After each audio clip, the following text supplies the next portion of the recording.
আমার এখন একটাই পরিচয়, আমি শহীদ জাহিদুজ্জামান তানভীরের আম্মু।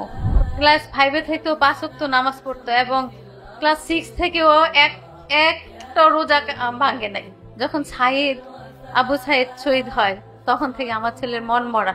আমার ছেলে বাসায় খাওয়া দাওয়া করে না ঠিক মতো। আমার ছেলেকে বলতাম, আব্বু তোমার মন খারাপ কেন? ও বলতে যে আম্মু দেশে যে কি পরিস্থিতি হচ্ছে তুমি তো দেখতেছো না, যে আবু সাইদ মারা গেল। আমি বলি তুমি নামাজ পড়ো, আল্লাহর কাছে বলো, আল্লাহ সব সমাধান করে দিবে। ও তাহাজ্জুদে নামাজ পড়তো, রোজা রাখতো। যেদিন ও শহীদ হবে সেদিনও ফজরে নামাজ পড়ে, তাহাজ্জুদে নামাজ পড়ছে, ফজরে নামাজ পড়ছে, ওর আব্বু ওকে ডেকে দিছে। ও শহীদ হয় 16 ঘন্টা একটা স্ট্যাটাস দেয় ফেসবুকে যে আমরা খুব ইমানের নিম্ন স্তরে আছি। মানে ইমানটা নিয়ে খুবই ছিল যে ইমান নিয়ে যেতে পারবে কিনা পৃথিবীর থেকে।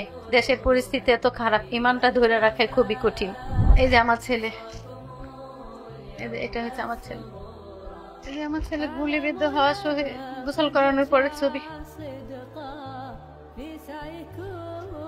আমার ছেলে খুব ইসলামিক মাইন্ডেড ছিল, দেশকে ভালোবাসে, ইসলামকে ভালোবাসে। আমার ছেলে ও 12টার দিকে বের হয়েছে, 12:30 থেকে 1টার মধ্যে ও গুলিবিদ্ধ হয়। ও আন্দোলনে যে টেস্ট নিয়ে গেছিল, টেস্ট নিয়ে সহ যে কি গ্যাস যেন দেয়, ওই গ্যাসের জন্য সবার মুখে মানে পেস্ট লাগাই দিছিল। আমার কাছে 1:14-তে ফোন আসছে, আপনার ছেলে গুলিবিদ্ধ হয়েছে, কুয়েত মতিক হাসপাতালে আসেন, উত্তরাতে সেই হাসপাতাল। তখন আমি দৌড়ে যাই আমার ছেলেকে তো আমি জীবিত দেখি নাই। আমার ছেলেকে আমি ইমার্জেন্সিতে জানালা দিয়ে দেখি, জানালা দিয়ে হাত দিয়ে এরকম স্পর্শ করে আর বলি আমার ছেলে মনে হয় আমি ধরলে জীবিত হয়ে যাবে। আমার ছেলে আর জীবিত হয়নি। আমি দৌড়ে দরজা দিয়ে আমার ছেলের কাছে যাই। আমি আমার ছেলেটাকে আমি ওইখানে যে অজ্ঞান হয়ে যায়, আমার ছেলেটাকে মর্গে নিয়ে যায়। ওইখান থেকে 4টা পুলিশ ঢুকছে আমার ছেলেকে গুম করে ফেলবে, এবং মেসেজ আসছে সবার মোবাইলে, জানি ওদের বন্ধুদের, এবং আমার মোবাইলও মেসেজ আসছে যে আইইউটির একটা স্টুডেন্ট আছে এখানে, 4টা পুলিশ ঢুকছে, ওর লাস্টে গুম করে ফেলবে, তোমরা সতর্ক থাকো। ইমার্জেন্সিতে পুলিশ ঢুকে গেছে।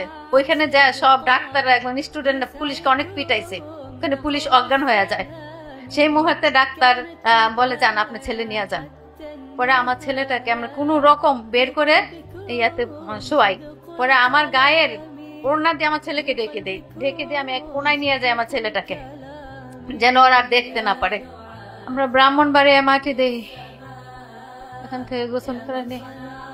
আমি আল্লাহর কাছে হাজার হাজার শুকরিয়া আদায় করি, আল্লাহ আমার ছেলেকে শহীদ করছে। আমার একটাই ছেলে,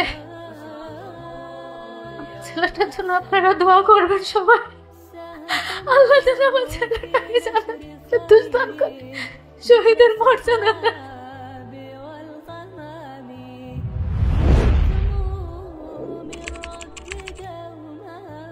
حققتم جيل الأعلام حققتم